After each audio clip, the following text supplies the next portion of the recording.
Fala pessoal, nessa série de vídeos eu vou te ajudar a corrigir os principais erros que você comete na hora de treinar, que estão te atrapalhando para que você não consiga ter resultados de verdade. Nesse primeiro vídeo eu vou falar qual a carga que eu devo utilizar no meu treino. Eu sei que possivelmente você já teve essa dúvida e é uma dúvida muito comum. Quando eu devo aumentar a carga? Quando eu devo diminuir a carga? Qual carga exata eu devo usar? Será que existe alguma carga exata? Então acompanhe esse vídeo até o final que você vai saber exatamente o que precisa fazer na hora de manipular a carga. Então vale lembrar aqui de uma pergunta que eu escuto constantemente, que é relacionada a eu devo anotar o peso que eu estou utilizando? Isso não necessariamente precisa ser uma regra. É claro que você deve ter em mente aproximadamente a carga que você utilizou da última vez, mas não precisa ser uma coisa metódica, até porque a carga vai ser influenciada diretamente pelo seu dia, se você está descansado ou não. E não necessariamente se você regrediu a carga ou se você aumentou a carga, não é sinônimo de melhorar ou piorar o seu treino, porque o seu músculo, ele não sabe contar, ele sabe o que é fadiga. Então, são 3 pontos que você deve levar em consideração na hora de manipular a carga. O primeiro é a cadência com que você executa o exercício, ou seja, a velocidade que você executa, a postura, a qualidade do movimento, se o movimento está correto, se ele está torto ou não, e a margem de repetições. Então, se o seu treino não tem margem de repetições, que é, por exemplo, tá de 10 a 15, 10 a 12, alguma coisa está errada no seu treino.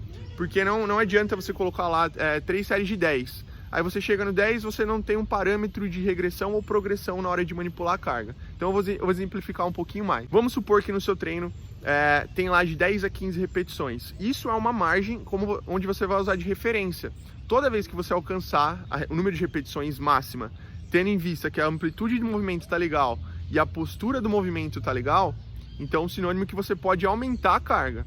A mesma coisa significa na hora de regredir a carga. Se você fez o mínimo, menos que o mínimo, já com o movimento prejudicado, com a cadência prejudicada, sinal que você tem que diminuir a carga. Então, resumindo, se você faz o número de repetições dentro da margem de 10 a 15, que é o exemplo que a gente está usando aqui, e você fez com amplitude boa, fez com uma cadência boa, e conseguiu executar o exercício de uma maneira correta, então você mantém a carga que você está utilizando. Agora eu vou resumir e exemplificar para você entender melhor como deve ser feita essa progressão ou regressão de carga. Vamos supor que você está lá no supino, na máquina, e você não sabe que peso você deve usar, mas lá está escrito que você tem que fazer de 8 a 12 repetições.